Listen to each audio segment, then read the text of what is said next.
Hola, ¿cómo están? Muy buenas noches, bienvenidos a El Pentágono. Marcelo, ¿cómo te va? Muy bien. Mary, ¿Todo bien? Mario? ¿Todo bien? Ausentes con licencia, Gonzalo Mendieta y Francesco Zarati, que sigue disfrutando de su vacación en Italia, pero hoy tengo el gratísimo placer de contar con un viejo conocido del Pentágono, ha estado mucho tiempo acá, Gonzalo Chávez. ¿Cómo te va? Hola Mario, buenas noches. Y un Nobel economista, Nobel no tanto, pero bueno, aquí en el Pentágono está con nosotros Javier Hinojosa Villegas, que es el gerente general de la Cámara Nacional de Industria de Bolivia. ¿Cómo estás, Javier? Muy bien, pero soy de la Cámara Nacional de Comercio. De comercio. Un gusto saludarte, Mario. Bien, pero bueno, ahorita vamos a hablar del tema, que es la diferencia entre producir y dar servicios, porque es un tema candente, no solo afecta a la huelga de pechugas caídas, sino también a varios sectores. Lo van a entender y luego vamos a saber. El presidente ha anunciado en los últimos días, yo no sé por qué lo hizo, pero hacer un anuncio que vamos a tener un 9% menos, casi un 9% menos de ingresos el próximo año, producto de los hidrocarburos. A mí me pone los pelos de punta. Seguramente los economistas están más que preocupados y ese es el caso de Gonzalo Chávez. ¿Estás preocupado, Gonzalo? No, más yo estoy contento que digan la verdad, o sea, que eso es lo que te va a caer el producto, y no es 9%, si las exportaciones son... 8-9, No, si son 3.250, porque ha sido muy exacto, y nuestras exportaciones son alrededor de 13.000 y 12.000 millones de dólares, eso es entre 25 y 30%. A exportaciones, pero el presidente hablaba del PIB. Del PIB, sí. Claro, del PIB es alrededor del 9-10%. No, el presidente hablaba del PIB. Ok, bueno, entonces eso es fuerte, ¿no? O sea, en cualquiera de las perspectivas es fuerte, que se te caiga el 10%. O sea, para que la gente nos entienda en su casa, si alguien está ganando 1.000 bolivianos, va a dejar de recibir 300 bolivianos, o sea, va a recibir 700 bolivianos. Es una cifra muy dura. Es fuerte, es fuerte. Recordando el PIB de 1980, ¿te acuerdas algo? Sí, ha debido estar alrededor de 7, 8 mil millones. Es decir, si estuvieras en 1980 y te quitan 3.000, es decir, te quitan la mitad de tus ingresos. Sí, pero digamos el punto de comparación son los más alrededor de 30.000 millones de dólares, que es el tamaño del PIB. Que es ahora, ¿no? Claro.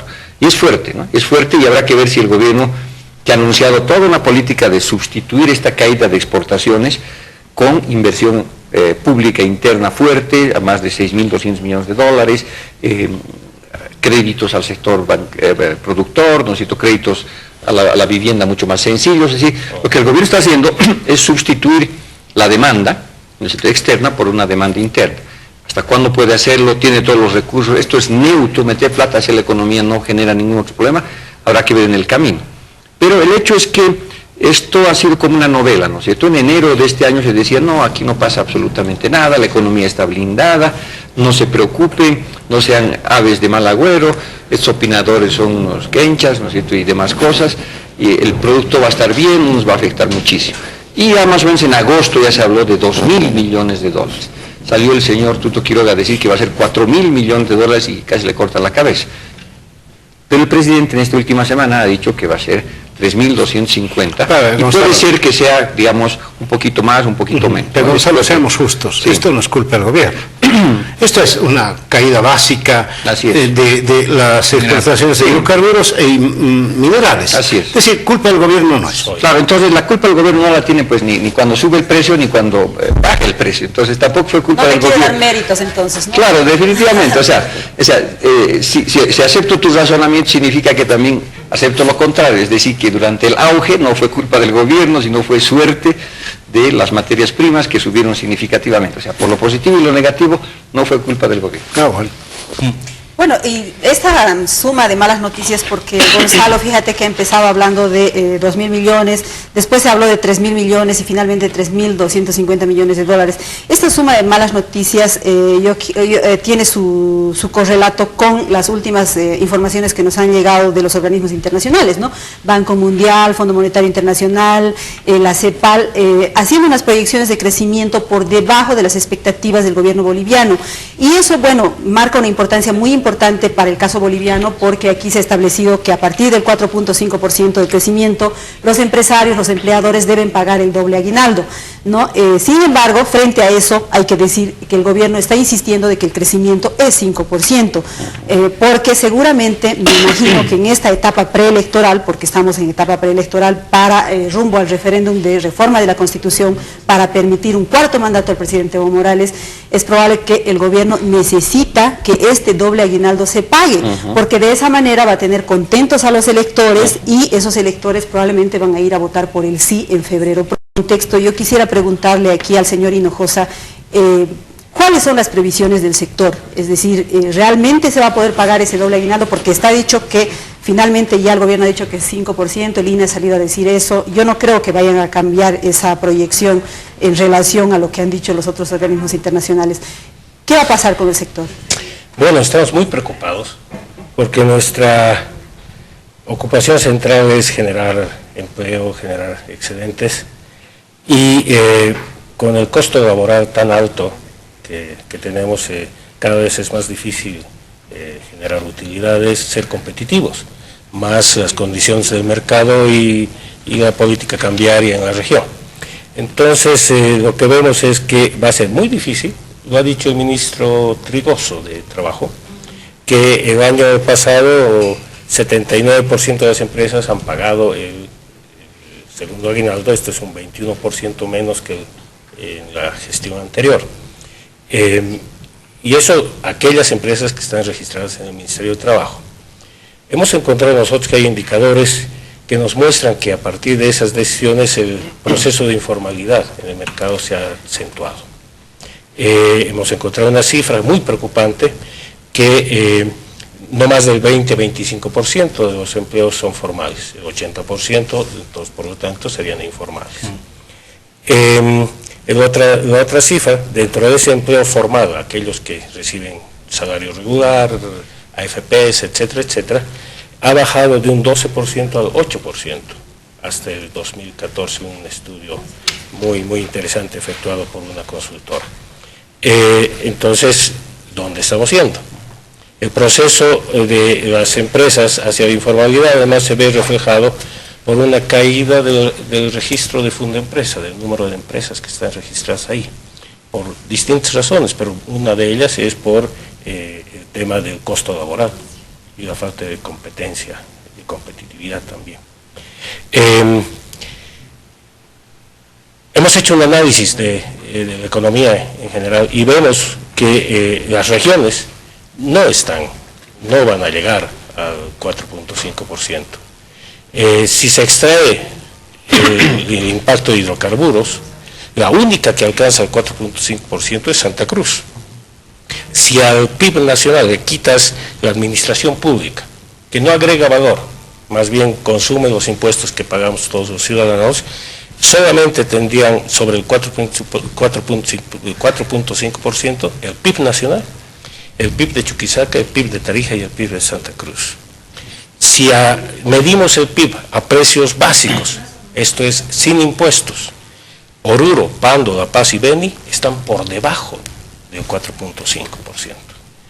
Y en el PIB del 2013, para marcar algo, Oruro y Pando estaban por debajo del 4.5%.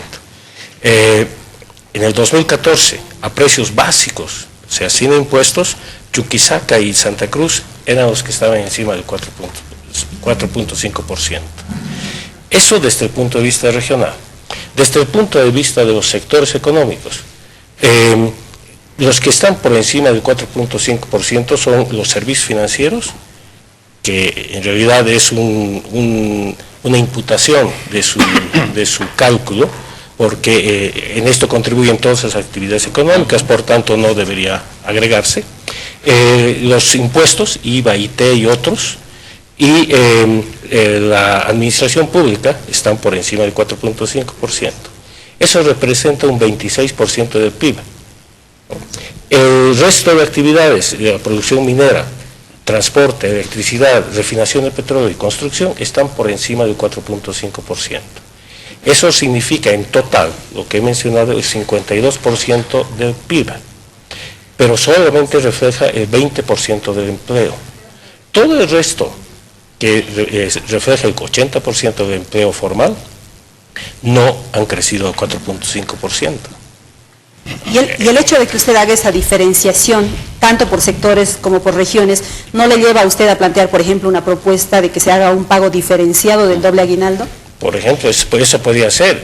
O también podría proponer, por la línea de lo absurdo, que dado que el sector privado está pagando el 20%, que el Estado pague el 80% que es informado. Bueno, en cifras se pueden hacer maravillas, Javier.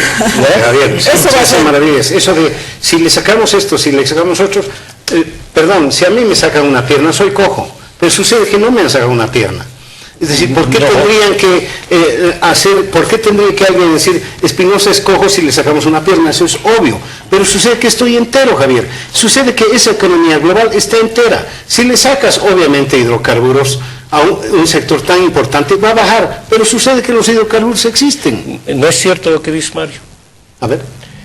Pongamos un caso. Pensemos en Chuquisaca. Chuquisaca tiene un resultado del Producto Interno Bruto. Le quitas Francesa, el resto de actividades económicas de Chuquisaca no alcanzan al 2.4 o 2.5%. Claro, y el pago del doble aguinaldo es del empleador hacia su... Porque no es que paga el PIB, paga el doble aguinaldo, le pagan las empresas. Claro. Las empresas están escojo nomás, y las empresas están divididas en sectores, entonces tú puedes tener el sector minero creciendo muy poco, el PIB es un promedio, no es ponderado, es un promedio simple. Entonces, hay actividades que están creciendo al 10, 11% como sector público y otras actividades que están creciendo mucho menos. Entonces, se suma todo eso, se divide, se hace un promedio y ese promedio, por supuesto, no es injusto para varios sectores pequeños, productivos, que hace mucho tiempo están con problemas. Pero la cosa es bastante complicada, ¿no? Porque además está empujando a mucho el sector productivo al sector informal. En realidad este modelo es bastante, digamos, fácil de definir, es un modelo primario exportador gigantesco, que exporta 2 o 3 materias primas, basado en una economía informal gigantesca. Aquí Lenin se equivocó, aquí la informalidad es la fase superior del capitalismo, que ha crecido significativamente y es el principal empleador que hay en este país. Y una de las variables en cuestión, por ejemplo, el tipo de cambio está vinculado a eso, porque un tipo de cambio apreciado como el que tenemos ahora, es decir, que está, sobrevalorizado respecto a otras monedas del exterior, hace que la importación sea muy fácil. Y esa es la razón por la cual ha habido una invasión de productos de todo tipo de afuera. Repíteme eso, la informalidad es la fase superior del capitalismo. Está bien, sí. Está bien, pero la informalidad es lo que manda en este país en este instante. En gran medida sí. Entonces, ¿por qué se preocupan? La informalidad no va a pagar doble aguinaldo. Sí, pero lo que está pasando es que el sector productivo, el otro sector que está en el 20%, ese es el que está, ese paga doble aguinaldo y está con problemas. Y que ha tenido un crecimiento muy bueno en los últimos 10 años. Bueno, como te digo, hay que ver sector por sector. Si tú agarras el PIB, el sector minero, de repente hace 2 años estaba bien. Si agarras el sector hidrocarburos, sí. Pero si agarras manufactura y otros sectores, no ha sido tan elevado el crecimiento del PIB. Y un puntito, me pregunta la mirada de Javier, que me mira de azul y me dirá, Mario, te volviste más. Hago preguntas, Javier. No, yo sé, no está bien. Ese es tu trabajo. Pero el tema otro punto que has tocado vos, que tiene que ver con el asunto de que se estaría pagando el doble aguinaldo por razones políticas. Yo creo que es verdad y es parte de la respuesta. La otra es que el gobierno necesita pagar el segundo aguinaldo para reactivar la economía. Ah, interesante. ¿No es cierto? Es decir, y eso no está mal. Eso no está mal, pero obviamente la otra pregunta, si del lado de la oferta, si los que tienen que pagar eso tienen la posibilidad, porque el gobierno va a argumentar, enseguida va a decir, mire, pues no, ¿por qué se preocupa? Yo estoy salvando la economía, estoy metiendo plata, que la gente tenga el segundo aguinaldo, esa platita va a ir a las empresas y esas empresas van a vender más y van a poder pagar su regla. Pero lo que no habla el gobierno es que nuestras empresas están siendo invadidas, especialmente ahora que se han devaluado los tipos de cambio en los vecinos por helados brasileños, yogur chileno, en fin, de todo, ¿no es cierto? Y esa es una competencia desleal. Y esas empresas están siendo estranguladas por la apreciación del tipo de cambio. Entonces, las empresas tienen dificultad vía tipo de cambio y al mismo tiempo aumento de costos salariales. Entonces, eso va matando a las empresas y obviamente en algún momento irán pues al sector informal porque ahí no hay segundo aguinaldo y ahí pues hay reina, ¿no es cierto?, el neoliberalismo, pero de una manera espantosa. Un apunte a propósito de lo que decía Gonzalo Chávez al principio.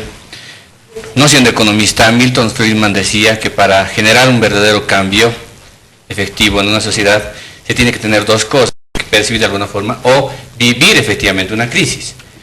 Entonces yo veía un poco los datos que sacaba el Fondo Monetario en el último congreso que tuvo en Lima. Decía que países emergentes como el nuestro van a tener efectos negativos sobre el PIB entre el 1 y el 2%, si no me equivoco, son las cifras, pero el 2006 y el 2017.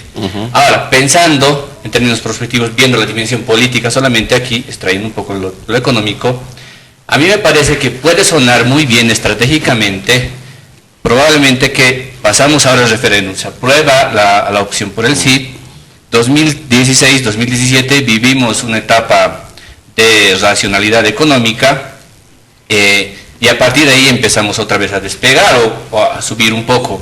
Entonces, lo vemos al presidente el año pasado y las autoridades de gobierno diciendo que no va a haber efecto de la crisis.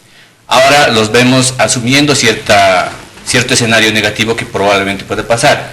Entonces, a mí me parece que estratégicamente esto incluso hasta le puede llegar a anular a las oposiciones políticas, porque les estás quitando la iniciativa, porque estás sincerando, te estás diciendo de alguna forma, lo vamos a pasar un poco mal los siguientes 2 años, pero después otra vez agarrar la bandera de estamos volviendo a crecer, yo soy el que está poniendo esto, otra vez las cosas en su sitio y por tanto tenemos que sentirnos contentos y tienen que volverme a votar. Un elemento más sería decir, yo soy el que tengo la suerte, ¿no es cierto? Es decir, porque a mí me tocan los buenos vientos, las materias primas elevadas. Además yo administro el mal tiempo, lo he administrado bien y otra vez hemos vuelto a despegar. O sea, ¿cómo se puede entender eso en todo caso? Bueno, todavía no ha administrado mal tiempo, ¿no? Es una brisita todavía. O sea, ¿Va a haber mal tiempo entonces? bueno, eso habrá que ver un poquitito hacia adelante, ¿no? Habría que ver realmente. Yo más bien sostengo que, digamos, dadas las condiciones de la economía boliviana, vamos a estar frente a un soft landing, un aterrizaje suave.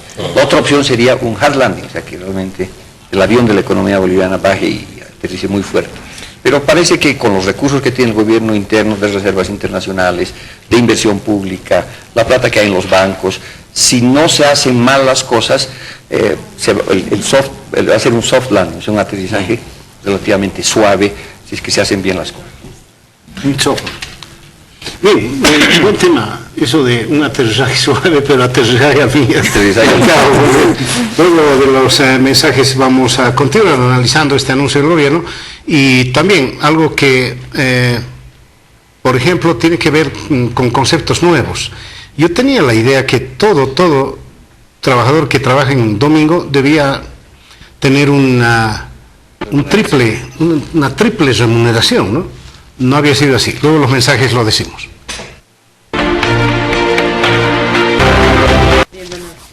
Bien, vamos a continuar. Déjame, lo que pasa es que ha quedado picando la pelota, vamos a hablar de economía, pero eso de picar la pelota dentro del área me lo hizo Javier Hinojosa en torno a los dominicales. En este instante estamos en domingo, yo les pago triple aquí a los señores que están... Simbólicamente. El triple de 0 es 0, ¿no? El triple de 0 es 0. ¿Qué es? Explícanos eso. Bien, en los años 40, en los años 50, cuando las empresas industriales estaban en su mejor momento, tomaron la decisión de incentivar la puntualidad. Lo que pasa es que nuestros compañeros trabajadores sábado y domingo se divertían mucho y el lunes no estaban en condiciones de ir a trabajar. Entonces, para evitar eso, como un incentivo a la disciplina, se fijó un sueldo dominical, lo que se llamó el dominical, porque en esa época se trabajaba por los 6 días trabajados, las 6 horas trabajadas. Y en el sector industrial entonces se impuso, en el año 54, ya a través de un decreto, se impuso el salario dominical, que está mal llamado salario dominical, porque debería llamarse bono de asistencia o premio a la puntualidad. O sea, te dan un premio por llegar puntual a tu oficina o a tu trabajo. En este caso, concretamente, la norma es muy dedicada a los obreros, a los trabajadores industriales, así dice la norma y está así segmentado. Entonces, a partir de eso, se ha generado este incentivo. Se lo ejercita de una manera muy concreta. Este incentivo solamente se da a aquellos trabajadores que han llegado puntual, pero el mismo monto se distribuye. Si somos nosotros 5 los trabajadores de esta empresa y es 100 el bono del mes, pero nosotros 2 no hemos llegado puntuales, ustedes tienen mucha más plata que hubiésemos llegado los 5 puntuales. ¿Ok? Normalmente teníamos a 20, pero como no hemos venido todos, ustedes tienen un monto mayor. Así se cumple en la industria y esto está vigente desde los años 40. Lo que ha sucedido... Perdón, ¿está en la Ley General del Trabajo eso? Lógico, te doy el decreto si quieres. No, pero claro, el decreto es complementario. Lo que pasa es que la ley es de Bush. Sí, Bush pero del 38 y nunca se cambió. Se hicieron como 1000 cambios, ¿no? Bueno, la Ley General del Trabajo es lo más parchado que existe en nuestro país. Ajá. ¿No? Es algo complicado. Entonces, lo que ha sucedido en este caso en particular es que esta empresa que se está mencionando ahora, Copacabana, tiene dos ámbitos de trabajo. Uno que es industrial vinculado al café, que ese es Industrias Copacabana Sociedad Anónima. Y la otra que es Servicios Copabol, que es una empresa que vende servicios de comida rápida. ¿Okay? Entonces, esta industria, Copacabana, paga regularmente el dominical en el área industrial y quieren llevar la aplicación del dominical al área de los servicios. ¿Y quiénes impulsan esto? Los del sector fabril. ¿Por qué? Porque había un problema con un trabajador que quería ser reincorporado en el área industrial. Entonces no encontraron mejor expediente que ir a bloquear las tiendas de pollo, que no tenían un vínculo con esto. Así que hay que desmitificar dos cosas. Uno, el bloqueo de las tiendas de pollo por fabriles, y segundo, la calidad de este bono dominical, que en la práctica es un premio a la asistencia. ¿Y por qué no se da ese bono dominical a los trabajadores de servicios? Bien, lo que sucede es que a los trabajadores de servicios, que son hoteleros, restauranteros, agencias de viaje, farmacias, supermercados, todos esos otros sectores, reciben salario por todos los días, incluso se les paga el domingo. Tanto es así que hay turnos, porque un hotel o un hospital no puede dejar de trabajar. Entonces hay turnos, y el turno que trabaja el domingo y tiene su día de asueto posteriormente. Eso también está normado, perfectamente normado. A ese sector de servicios se le paga, por tanto, el domingo. Entonces la gente dice, qué malo es este Pollos Copacabana, cuando más venden es el domingo y no pagan por ese día. Falso. Pollos Copacabana, Pollos Chuy, Pollos Todo, cumplen con eso. Sí, todos pero les pagan por una cumplen. jornada, no les pagan por 3. Sí, porque tienen su asueto en otra jornada. Si tuviesen que tomar a una persona en calidad de emergencia, o un turno extraordinario, o una kermés, que los van a llevar a trabajar en la kermés en ese día, ahí se les paga doble o triple como corresponde. De todas maneras, a mí me parece sinceramente un mal ejemplo de Pollos Copacabana, que podría cundir a otras empresas que de pronto se van a hacer llamar de servicios y van a dejar de pagar un beneficio largamente conquistado, digamos, por los trabajadores. No, pero o sea, los empresarios... terminaré mi idea. Yo quiero hacerte una pregunta en ese contexto. Los periodistas que hace años no pago salarios, yo he pagado en PAT, pero no me acuerdo cómo manejan los periodistas. Se paga el dominical. ¿El dominical a los periodistas triple? Se paga el dominical a los periodistas y luego se hace, evidentemente tienes tus días, qué sé yo, libres, pero cuando te toca el turno, que es una vez al mes más o menos, sí se te paga el dominical, te lo sueldan al salario, no te dan un bono aparte, pero te lo sueldan al salario. Acabas de decir que no es el dominical. Si te lo sueldan al salario, no es el dominical. No, es que no, estás equivocada. Hay una columna que se llama dominical y tiene que figurar ahí el dominical, porque es una suma y divide. El concepto de dominical es el premio a la asistencia. ¿Ya? Entonces, esa es la figura ahí. Ahora, te explico algo más para que veas los impactos. ¿Cuántos domingos hay en el año? ¿54? Ok. Si se pagara el dominical en el sector de servicios, estaríamos pagando el tercer aguinaldo y el cuarto aguinaldo. Hagan números. Significa un incremento casi de un 30% de los salarios. Si se arrastrara ese concepto al sector de servicios. Así que cuando tú emites un juicio de valor respecto a la empresa, está cerrada. Porque no es que ellos estén dejando de pagar, ellos están cumpliendo regularmente y comprobadamente. Es más, el ministro lo ha reconocido, y lo ha reconocido en la página web del ministerio. A una carta de la Cámara de Comercio nos ha respondido que ellos no pretenden arrastrar el concepto del dominical de asistencia, de premio de asistencia, al sector de servicios, comercio y turismo. porque se han dado cuenta de que eso sería una barbaridad. Incluso hasta marcharon. Ese asunto es absurdo, ¿no? Porque se supone que un ministro es parte de la solución y no parte del conflicto. No, ha perdido su imparcialidad. Pero por supuesto, al final él tendría que ser juez y parte en el asunto y no corresponde que salga a marchar. Pero en todo caso, lo que quiero decirle, con todo respeto, señor Hinojosa, que los empresarios siempre tratan de escamotear, de restar, de limitar los derechos de los trabajadores. Aquí estamos discutiendo sobre el doble aguinaldo, diciéndole que probablemente los empresarios tienen razón, porque claro, estamos disminuyendo el aparato productivo formal, etcétera, etcétera. Estamos pensando en lo macro, en la economía más que en el sueldo propio, pero cuando se trata del detalle, del sueldo o del beneficio que recibe el trabajador, el empresario siempre trata de restarle. O sea, usted me dirá, dime casos, qué sé yo, pero bueno, me imagino que el Ministerio de Trabajo está lleno de esos casos. Pero tú los debes conocer tú, porque estás hablando con mucha seguridad. Mire, lo que pasa es que eso... Tienes que demostrarme ahorita. Sí, no, lo que pasa es que eso sucede. Y o sea, has dicho usted quiere mostrar aquí una posición absolutamente unilateral respecto al tema del pago de los beneficios a los trabajadores, y lamentablemente lo que hacemos nosotros aquí, por ejemplo, hay grupos de periodistas, de opinadores, qué sé yo, que apoyan al sector empresarial en la demanda, por ejemplo, el doble aguinaldo, pero cuando se trata de los derechos de los trabajadores, los empresarios no responden de la misma manera, lamentablemente no, es así. Nosotros pensamos que más bien aquí es el mantenimiento del empleo digno, el tema en discusión. Les he mostrado, les he comentado y les podría demostrar con el estudio cómo está cayendo el empleo digno y se está volviendo informal. A nosotros nos interesa el mantenimiento de las fuentes de trabajo. Si dejan de existir las empresas, no hay fuentes de trabajo. Y esa es la parte central. Y les he demostrado con cifras acá que los sectores que no están creciendo más allá del 4.5%, están por debajo en un promedio de 2.4, 3.2, dependiendo de qué tomas, representan el 80% del empleo digno. Entonces, estamos absolutamente conscientes y comprometidos con el empleo digno y con la mantención y el crecimiento de las fuentes de empleo. No estamos en un objeto o con el objetivo de disminuir eso o escamotear ningún derecho.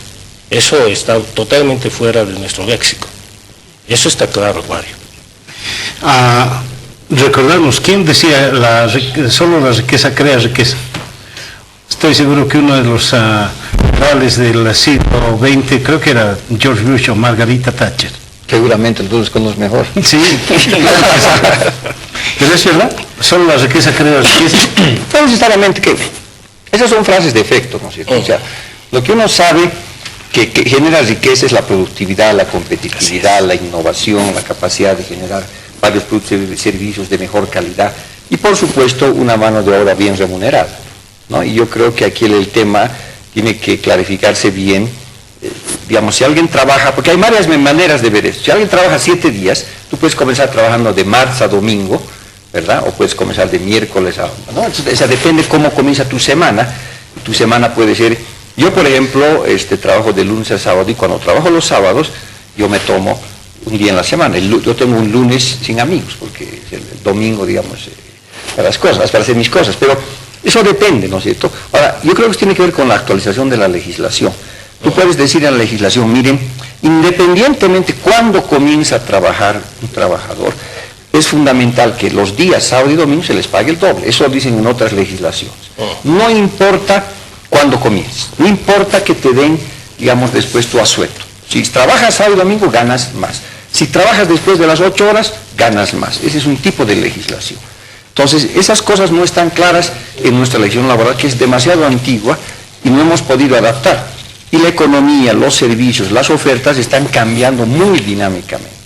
Y eso tenemos que adaptarlo para que no haya estos malentendidos, si se paga, no se paga, y hay estas cosas que el dominical, ¿no es cierto?, el sabatino, y son salidas que no hemos sido capaces de entender el fenómeno, y dice, bueno, estamos de acuerdo que, o sea, una opción es decir, señores, todo el mundo trabaja 5 días a la semana, y vamos a considerar que puede comenzar el lunes, el martes, el miércoles, pero son 5 días, y después tiene asueto. O dices, no, miren, independientemente cuándo comienza un trabajador, si este trabajo coincide con sábado y domingo, se le paga más. Si ese trabajo está por encima de las 8 horas, se le paga más, ¿no? Entonces, eso yo creo que tiene que ser legislado y la idea dentro del marco empresarial es siempre que Lo más importante que tiene una empresa es su capital humano, ¿no? Es decir, apoyarlo, respetarlo, aumentar su productividad, dar los incentivos, motivarlo. Eso es lo que hace. Yo creo que los empresarios que tienen esa perspectiva tienen mejores empresas, ¿no? Realmente hay grupos empresariales que son que no hacen eso, pero yo diría que hay buena parte de los empresarios que cumplen eso. Ahora, donde no se cumple ese tipo de cosas es en el sector informal. Ahí ni hablar, pues. Claro, ahí trabajan trabajan 15 horas al día, trabajan en Más que informal, creo que es un sector familiar. También, ¿no? Donde, La explotación de unos contra otros es ahí. Claro.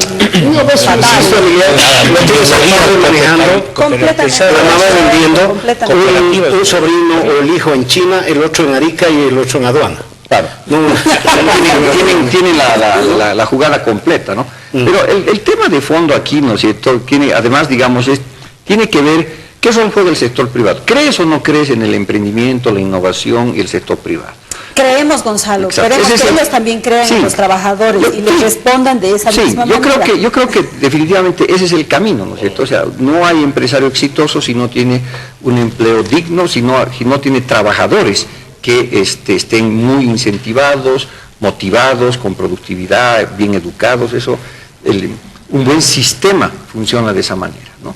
Probablemente no se puede generalizar, probablemente hay sectores que hacen eso. Yo conozco muchas empresas privadas nacionales que tienen una relación muy buena y los trabajadores hacen parte de un equipo. Probablemente hay otros también que no son de esa línea, pero este tipo de medidas distribucionistas, de decir, bueno, todo el mundo que 4.5% paga el segundo aguinaldo, no respeta la heterogeneidad que tiene una economía.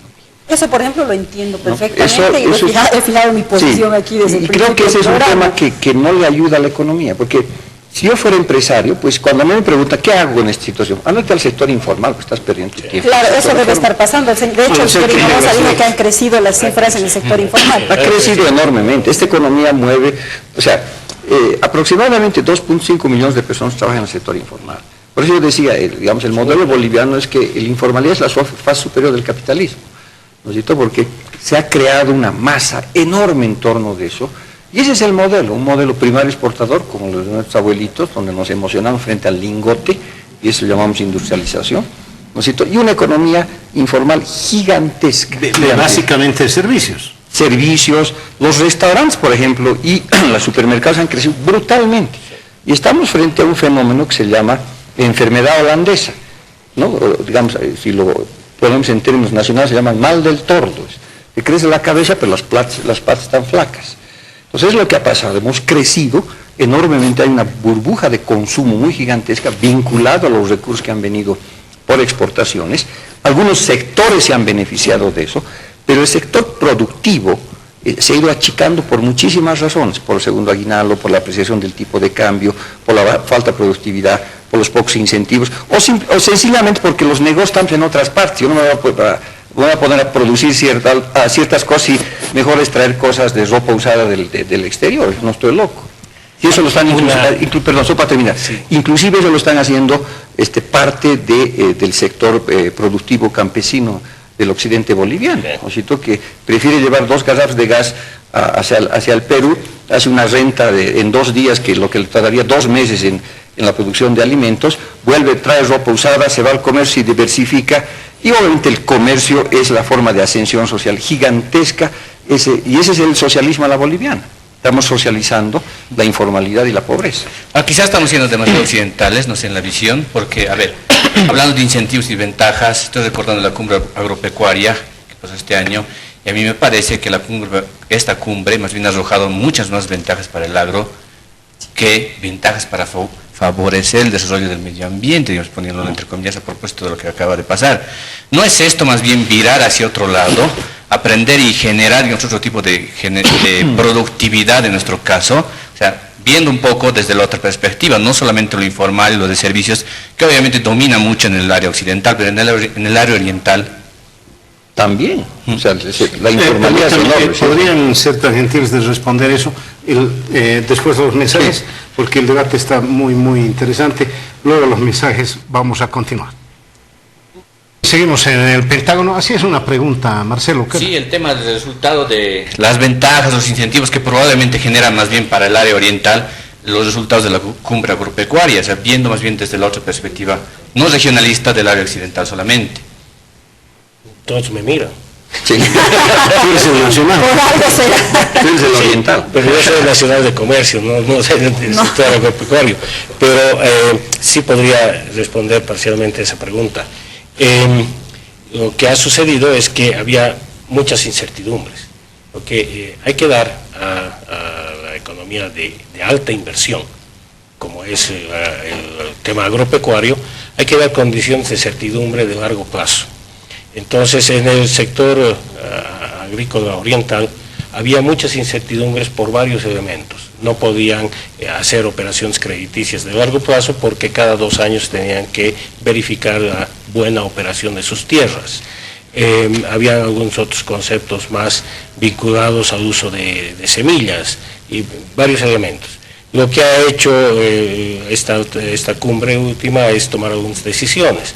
Después de varios meses se han puesto en práctica algunas de esas decisiones. Entonces eso debería permitir un mejor crecimiento. Ahora, lamentablemente se han encontrado en una coyuntura de precios internacionales difíciles. Los silos de almacenamiento de arroz en este momento están colapsados de existencia de producción nacional. Esto por la existencia e ingreso de producción de los países vecinos. Entonces,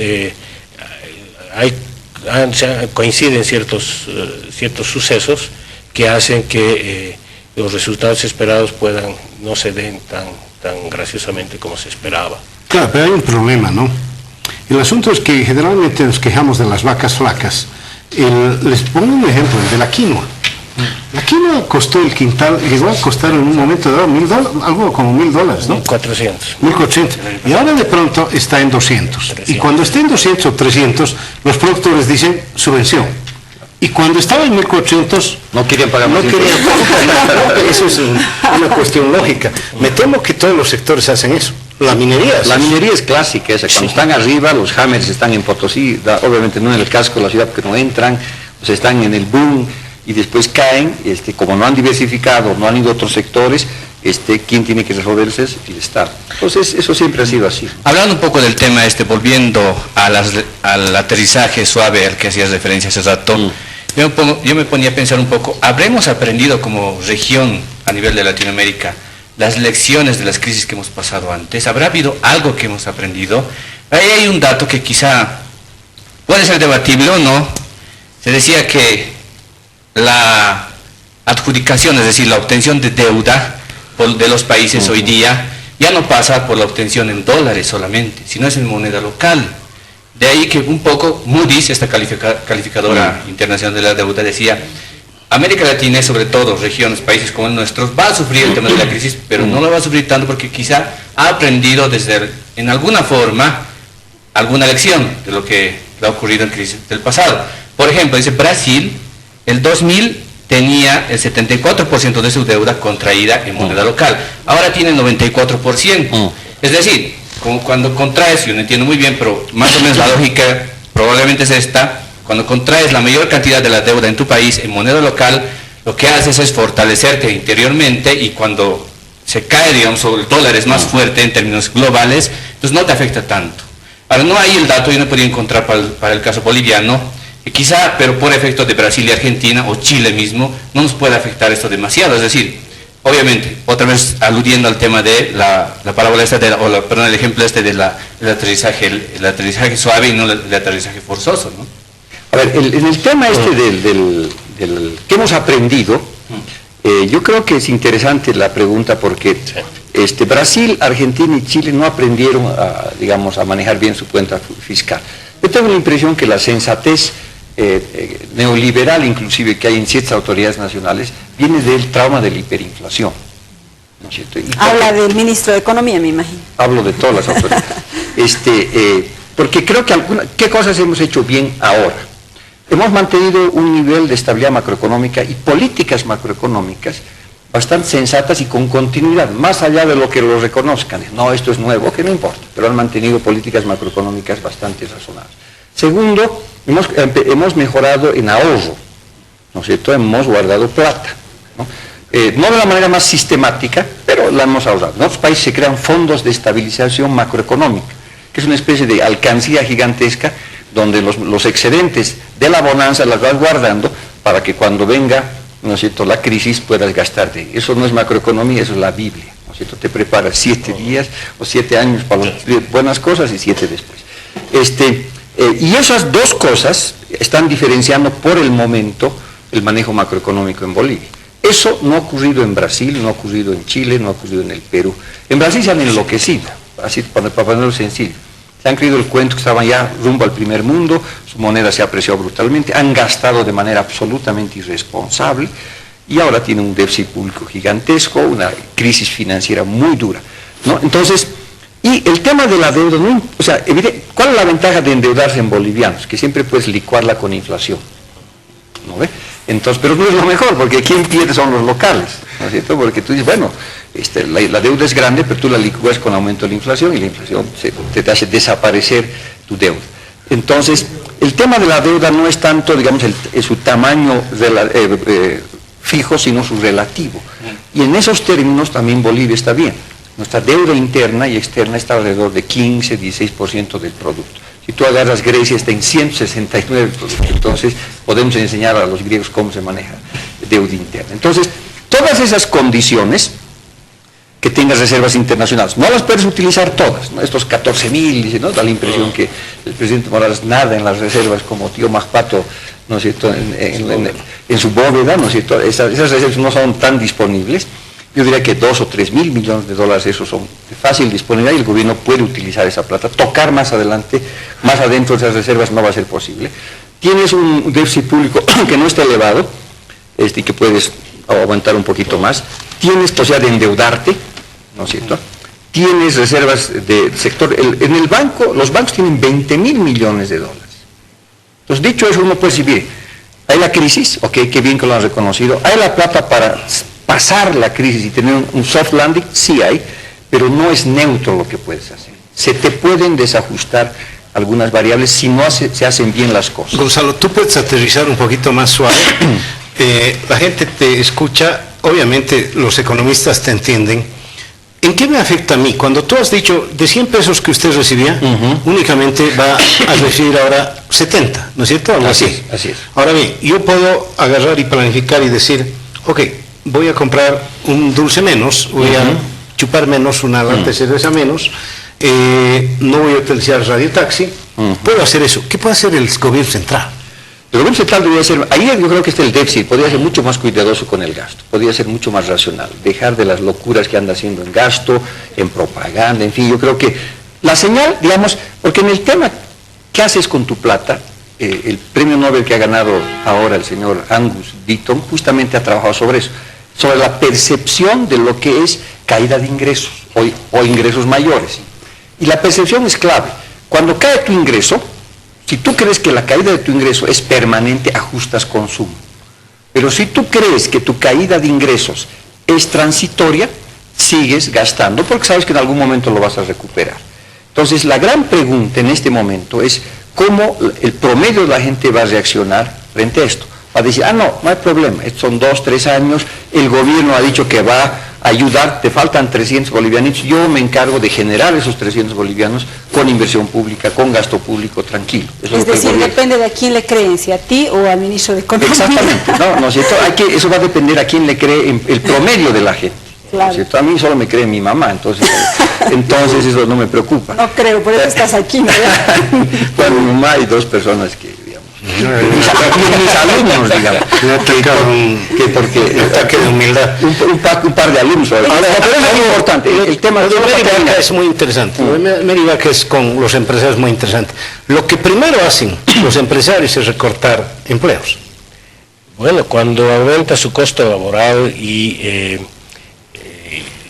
lo que sucede es que cae, por ejemplo, el empleo juvenil, el primer empleo, porque lo que vas a hacer es quedarte con alguien que esté más calificado o cuya desvinculación te cueste mucho más y dejas de contratar a jóvenes profesionales.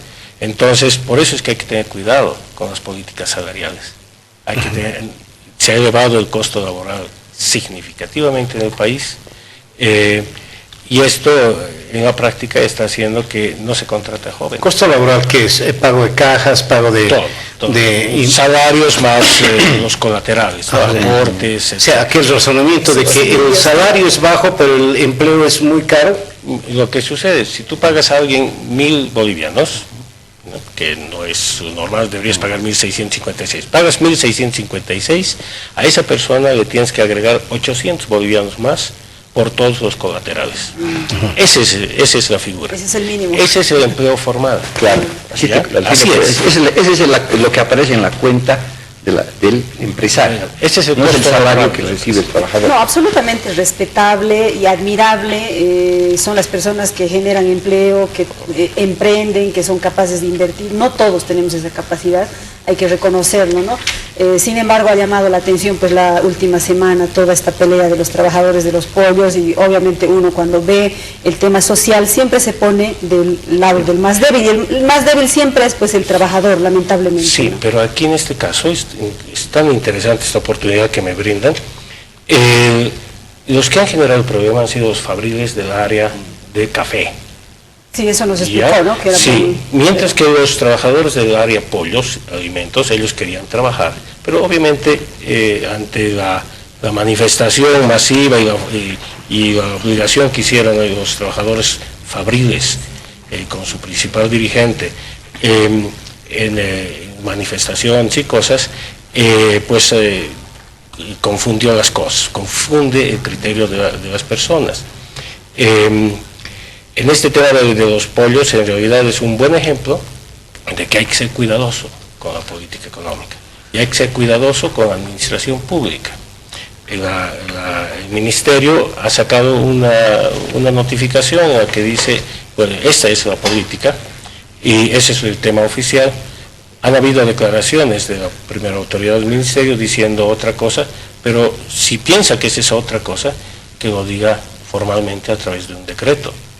Y sí veremos si el gabinete está contento con el ministro de Trabajo. ¿Quiénes van a sentir más esto? Las universidades, ¿no? Bueno, las regiones, ¿no? Las regiones, departamentos, alcaldías, universidades. Lo que habría que, digamos, puntualizar es que el gobierno ha dicho por exportaciones 3.250.000 millones de dólares, que es muchísimo dinero, es un tercio de tus exportaciones.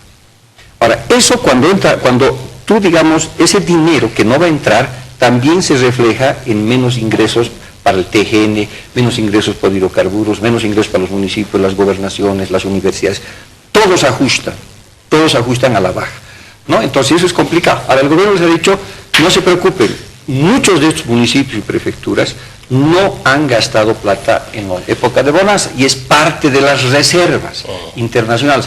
Les vamos a dar esa plata. Entonces eso significa, ¿no es cierto?, que tú tienes ese colchón también. Entonces, quienes van a sentir más probablemente son sectores vinculados a la manufactura, a empresarios productivos. Que son los que generan empleo, ¿no? Son los que generan empleo, porque los otros probablemente van a sentir menos, ¿no? Y eso es muy diverso, se tira más como estamos viendo aquí en Tarija, ¿no es cierto?, en Sucre, en Cochabamba, entonces es heterogéneo el golpe, ¿no es cierto? Y también es heterogénea la reacción.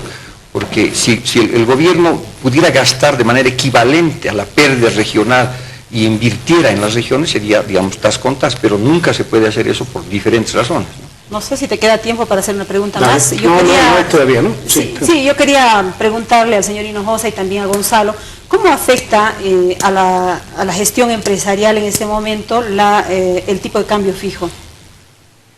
Bueno, esto también es un gran depende de qué actividad estás haciendo. Si estás importando, bueno, es mejor de los mundos para continuar importando.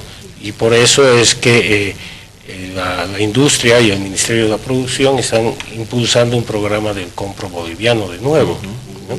Entonces, y esto es muy importante porque hay que mantener instalaciones ya que tienen una ocupación no plena.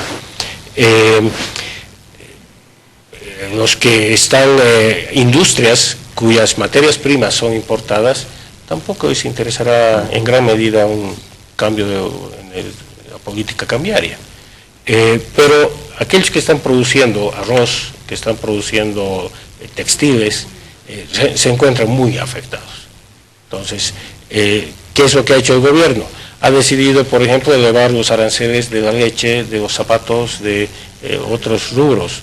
Recientemente una empresa importante que produce bebida alcohólica ha pedido que también se eleven los aranceles de esas bebidas.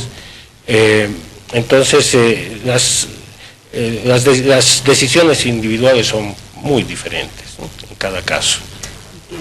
Y depende del sector, ¿no? Es también otra vez el asunto. Pero el tipo de cambio es bien complejo en el caso boliviano, ¿no? Yo creo que el gobierno lo va a mantener fijo, aunque está apreciado, fomentando las importaciones, porque el gobierno también hace su análisis político. Entonces, si devaluase, por un lado, digamos, cuántos empleos o cuántas exportaciones no tradicionales podría crearse, cuántos empleos adicionales. De repente no tantos.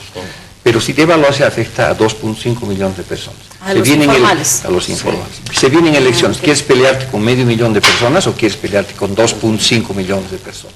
Entonces vas a dejar nomás la apreciación del cambio, porque el éxito de este país se llama comercio, servicios, importación, una economía tremendamente abierta más allá del discurso. Pero Gonzalo, ¿eso es voluntarista? Es decir, no quiero evaluar, parte de la voluntad, la economía no es una sensación.